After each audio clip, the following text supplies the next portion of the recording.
Hello दोस्तों, मेरा नाम है Ankit Singhal. Welcome to today's video. हम जानेंगे एचएमए एग्रो इंडस्ट्री के आईपीओ के बारे में। क्या एज ए रिटेल इन्वेस्टर हमको इस आईपीओ में इन्वेस्ट करना चाहिए या नहीं करना चाहिए। इस वीडियो को हमने 6 से 7 भागों में बांटा है, जिसमें हम डिस्कस करेंगे आईपीओ की details, about the company business, company के फाइनेंशियल्स, क्या ये आईपीओ हमारी सिलेक्शन लिस्ट से मैच होता है नहीं होता है, इस सब ग्रे मार्केट में क्या प्राइस चल रहा है। इसके अलावा ये आईपीओ सब्सक्राइब्ड है या अंडर सब्सक्राइब्ड है, एंड माई वर्डिट, क्या मैं इस आईपीओ में इन्वेस्ट कर रहा हूँ या नहीं कर रहा हूँ।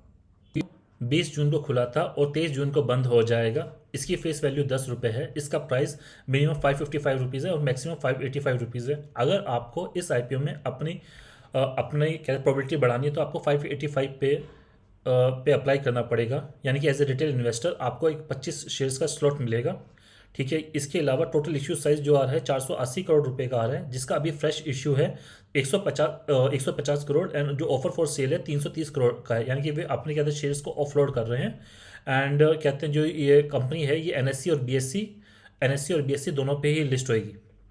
इसके अलावा हम देख सकते हैं जो अलॉटमेंट होगा वो 29 जून को हो जाएगा, जो रिफंड्स होंगे वो 30 जून को हो जाएंगे। ठीक है। हमारे जो शेयर्स हैं वो 3 जुलाई को हमारे अकाउंट्स में आ जाएंगे, और जो ये कहते हैं आईपीओ के शेयर्स हैं इसको ये लिस्ट हो जाएगा 4 जुलाई को। ठीक है। और जो हमारी कट ऑफ डेट है हमें 23 जून को 5 PM से पहले अप्लाई करना पड़ेगा। अगर आप अप्लाई करना चाहते हैं तो मैं सजेस्ट करूँगा 3 साढ़े 3 बजे के आसपास तक, मैक्सिमम 23 तारीख को आप अप्लाई कर दें। ठीक है। क्योंकि कई बार यूपीआई से अप्लाई करने के बाद जीरो या जो भी आप यूज़ कर रहे हैं उसमें थोड़ा टाइम लेता है। अब इसके बाद देखते हैं कि कहते हैं रिजर्वेशन क्या है। इसमें अगर आप देखेंगे क्यूआईबी के बाद 28.57 का रिजर्वेशन है, एचएनआई के पास 21.43 का है, और रिटेल इन्वेस्टर के पास 50% का है। यानी कि मोटा मोटा एक तो ये लोग कहते हैं ऑफर फॉर सेल कर रहे हैं 330 करोड़ रुपए का, एंड इसके साथ में मोस्टली जो काम है वो कहते हैं रिटेल इन्वेस्टर को चिपका दिया जा रहा है। ओके। अब हम देखते हैं कि हाँ इसमें मैक्सिमम कितना लॉट साइज कहते हैं अप्लाई कर सकते हैं। रिटेल इन्वेस्टर कहते हैं मिनिमम एक और मैक्सिमम 13 लॉट साइज कर सकता है, क्योंकि हमारी लिमिट होती है 2 लाख रुपए। और जो एच होते हैं वो मिनिमम 14 और कहते हैं और मैक्सिमम 68 के आसपास कर सकते हैं, क्योंकि इनकी लिमिट होती है on an average of 10 lakh रुपए के आसपास। ठीक है। अब यहाँ पे आप देख सकते हैं ये एंकर इन्वेस्टर्स हैं जो इसमें पार्टिसिपेट कर रहे हैं। इसमें कोई भी कहते हैं फेमस तो है नहीं, जितना मेरी अंडरस्टैंडिंग है। ठीक है। अब इसके बाद चलते हैं कंपनी के कुछ और की मैट्रिक्स पे। बिफोर डेट हम बता देते हैं आज के टाइम में मार्केट 21 जून को क्लोज होते होते इसका ग्रे मार्केट प्राइस 24 रुपये के आसपास चल रहा है, जो पिछले 6-7 दिनों में 28 रुपये से 24 रुपये के बीच में था, यानी कि 4% के आसपास का आपको कहते हैं इसमें प्रीमियम मिल रहा है। ठीक है। मैंने कुछ और डिटेल्स आपके लिए देख के रखी हैं। जैसे ही ये कहते हैं आईपीओ मार्केट में आ जाएगा, इसकी जो मार्केट कैप होगी करीबन 2,930 करोड़ के रुपए के आसपास होगी, जो क्या कहते हैं स्मॉल कैप में भी 600-700 नंबर के आसपास में आता है। This is point one. इस आईपीओ को लाने के बाद भी जो प्रमोटर की होल्डिंग होगी वो 83.6% के आसपास रह जाएगी। जैसे कि हम जानते हैं 3 साल के अंदर प्रमोटर को ये रिड्यूस करके 75% पर लानी होती है। इसका पी 25.3 चल रहा है, और कहते हैं जो कहते हैं प्राइस टू बुक रेशियो होगा 6.5 होगा। अब इसके बाद हम इसके फाइनेंशियल को समझते हैं। अगर आप देखेंगे इस कंपनी की जो सेल्स है पिछले 3 साल में ये कहते हैं ऊपर नीचे रही है। यहाँ पे 2,300 करोड़ रहे हैं, ये 1,700 करोड़ रहे हैं, और ये 3,000 करोड़ रहे हैं।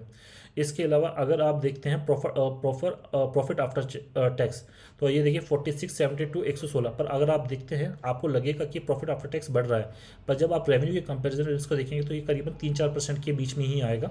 ठीक है। और कंपनी के ऊपर 330 करोड़ रुपए का कर्जा है इस वक्त, यानी कि अगर हम इसका मोटा मोटा डेप्ट टू इक्विटी रेशियो निकालेंगे तो वो काफ़ी ज़्यादा आएगा। जो आप नीचे देख सकते हैं इस कंपनी पे डेप्ट टू इक्विटी रेशियो इस वक्त 0.9 चल रहा है, यानी कि 100 रुपये अगर कंपनी 100 रुपये की एसेट है कंपनी की तो उस पर 90 रुपये का कर्जा है। ठीक है।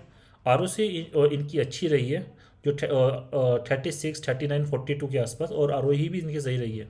लेकिन इनकी जैसे हमने बात की है इनकी जो मार्जिन्स हैं वो ज़्यादा अच्छे नहीं हैं। ठीक है।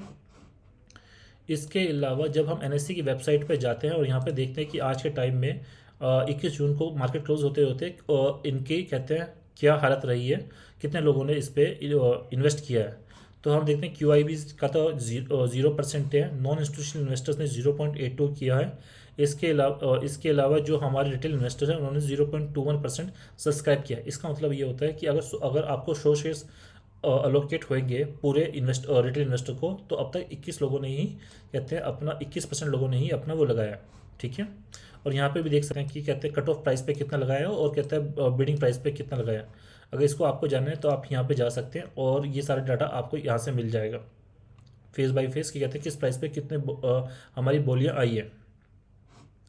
अब हम एक अगली चीज़ देखते हैं, जैसे आपने यहाँ पे देखा कि क्या कहते हैं इसका मार्केट प्राइस 2930 होएगा, तो ये किस कैटेगरी में पड़ेगा? क्या ये लार्ज कैप में पड़ेगा, मिड कैप में पड़ेगा, या फिर क्या कहते हैं ये पड़ेगा स्मॉल कैप में?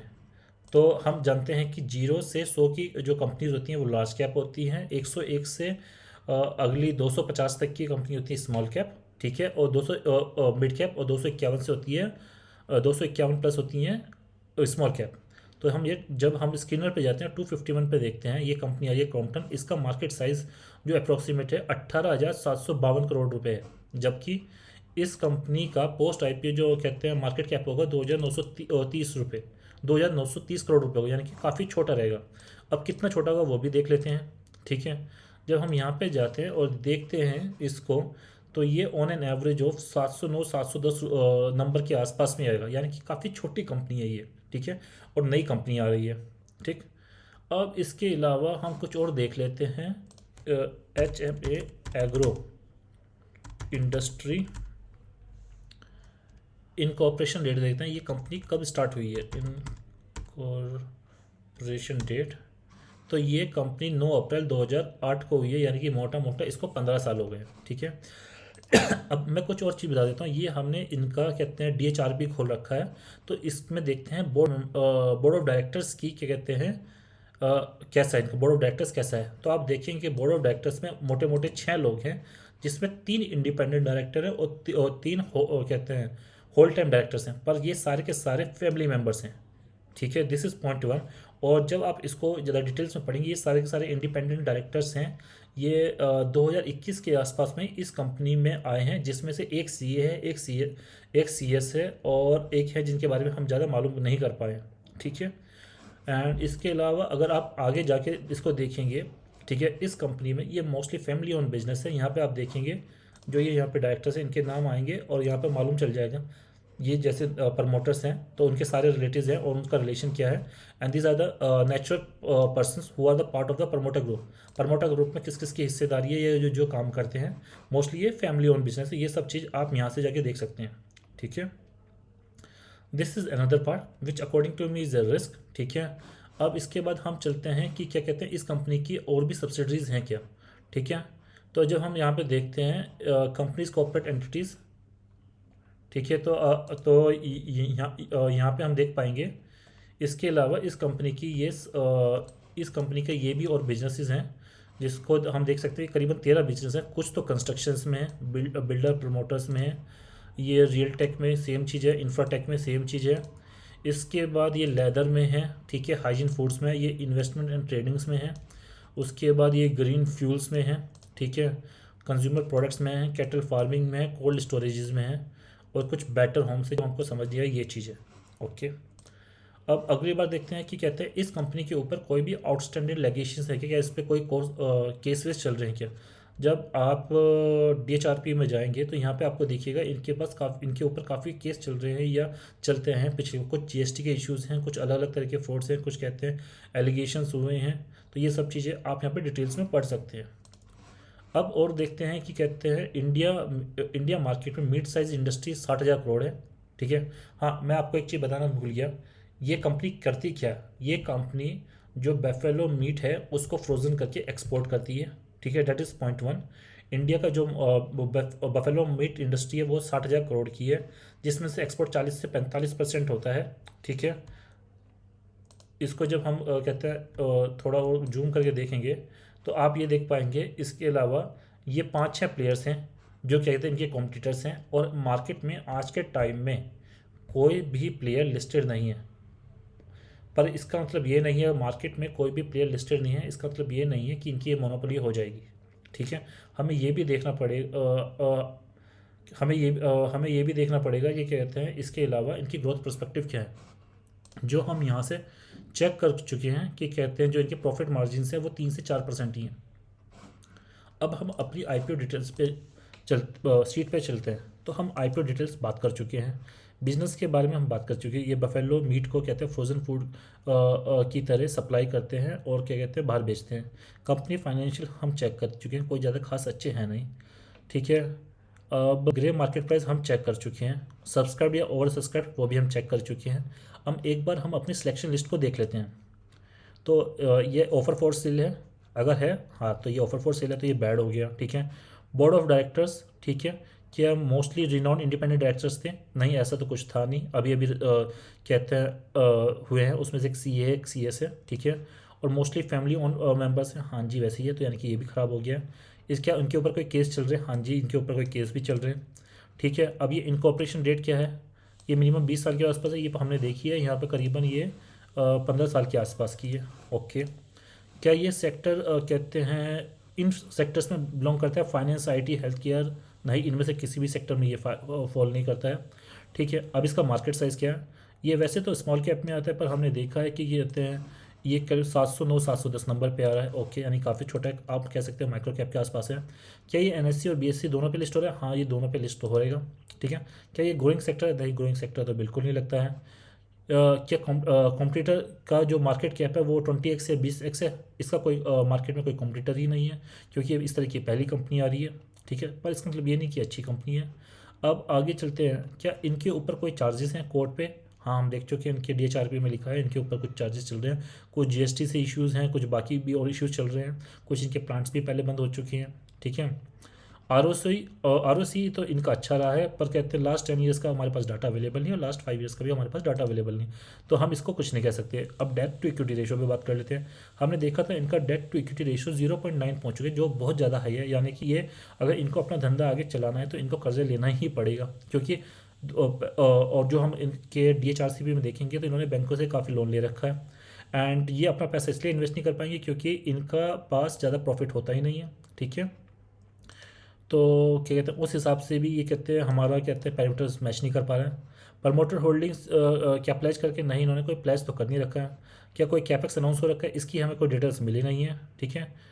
ईयरली सेल्स भी कोई खास तो इंक्रीज़ हुई नहीं है 5 साल में, ना ऑपरेटिंग प्रॉफिट्स में कुछ इंप्रूवमैंट है खास, ना प्रॉफिट मार्जिन्स में है, ठीक है। ये हम सब डिस्कस कर चुके हैं, ठीक है।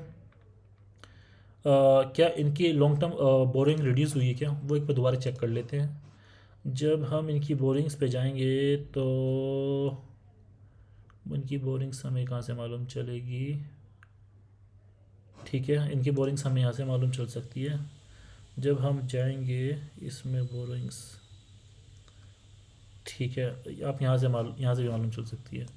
तो आप ये देख लीजिए, इनका डेब्ट टू इक्विटी लगातार बढ़ता ही जा रहा है, तो कोई खास है नहीं। और इन्होंने करीबन ये रहा 330 करोड़ का कर्जा रखा है, यानी कि ये भी इंक्रीज़ ही हुई है, ओके। इसके बाद वर्क इन प्रोग्रेस, हाँ, जब मैंने DHRCP में देखा था इन्होंने कुछ वर्क इन प्रोग्रेस तो है। अब मार्जिन ऑफ सेफ्टी की बात कर लेते हैं। सिंस ये IPO है तो इस केस में हमें टाइम करेक्शन या प्राइस करेक्शन तो मिलेगा नहीं, जैसे हमने अपने स्टॉक्स की लिस्ट में डिस्कस किया, चेकलिस्ट में डिस्कस किया है। बट इस केस में क्या हमारी जो बुक की वैल्यू है, ठीक है, is greater than the share value, तो ऐसा तो है नहीं। और जनरली जो भी IPO होता है वो भी उसमें ये सब चीज़ कंडीशंस होती नहीं है, वरना कोई अपना IPO कम प्राइस पर लाएगा क्यों? और वो हम यहाँ से भी चेक कर सकते हैं। यहाँ पे यहाँ पर 6.5 के आसपास का रेशो है। तो अब आप देख, तो फाइनली मेरा वर्डिक्ट क्या है? क्या मैं इस IPO में इन्वेस्ट करूँगा या नहीं? वैसे तो मैं मोस्टली किसी भी IPO में इन्वेस्ट नहीं करता हूँ, पर हमेशा मोस्टली IPOs कहते हैं मैं एनालिसिस करता रहता हूँ। अगर कोई अच्छा IPO आया, जैसे कि डीमार्ट आया था, ठीक है, उस तरह के IPOs को कहते हैं इन्वेस्ट करने में फ़ायदा रहता है। जब मैं इसको एनालिसिस किया, ये मेरे मोस्टली ही पैरामीटर्स पे फेल बैठा है, मैं तो इस IPO पे कहते हैं इन्वेस्ट नहीं कर रहा हूँ। बाकी आप अपना डिसीजन ले सकते हैं, ठीक। मेरा मानना है अगर कोई एज ए रिटेल इन्वेस्टर के पास अगर पैसा है, ठीक है, तो शॉर्ट टर्म गेन के लिए इस IPO में इन्वेस्ट ना करें, ठीक है। इसको लिस्ट होने दे, एक बार देख ले, ठीक है।